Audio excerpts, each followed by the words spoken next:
आज का जो मैं विषय लेकर आई हूँ वो है हमारे प्यारे प्यारे बच्चे, बच्चों के सपने और माता पिता के सपने दोनों जो हैं महत्वपूर्ण होते हैं।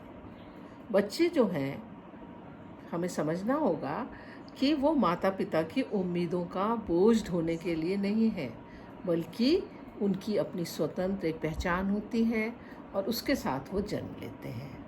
वो ईश्वर का वरदान है, एक अनमोल उपहार है और हमारे परिवार की धड़कन है।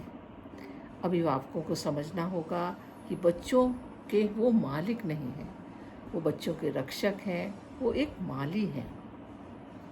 आज का युग हम देखते हैं ना कि आज का युग जो है वो अंकों की एक दौड़ है, केवल अंकों का खेल बनकर रह गया है और हमारा जो ज्ञान का आकलन होता है वो मार्कशीट के द्वारा होता है।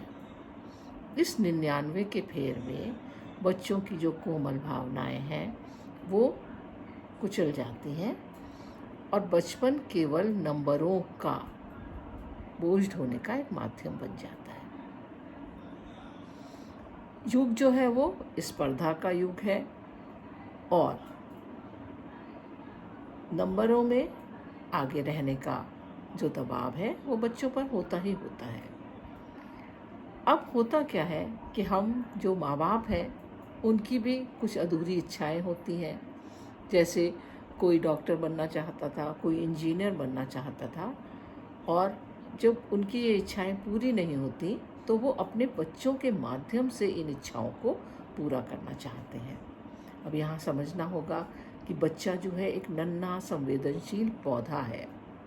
यदि हम उसे उसकी प्रकृति के विरुद्ध, है ना, जो वो चाहता है वो ना करने देकर अगर हम उसकी प्रकृति के विरुद्ध उससे कुछ कार्य करवाना चाहेंगे तो उसका स्वाभाविक विकास तो रुक जाएगा,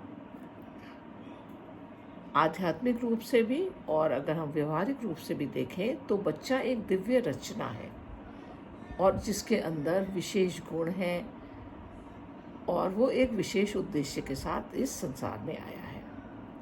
तो यहाँ हमारी भूमिका, अभिभावक की भूमिका नियंत्रक की नहीं है, बल्कि एक सहायक की है, एक परामर्शदाता की है।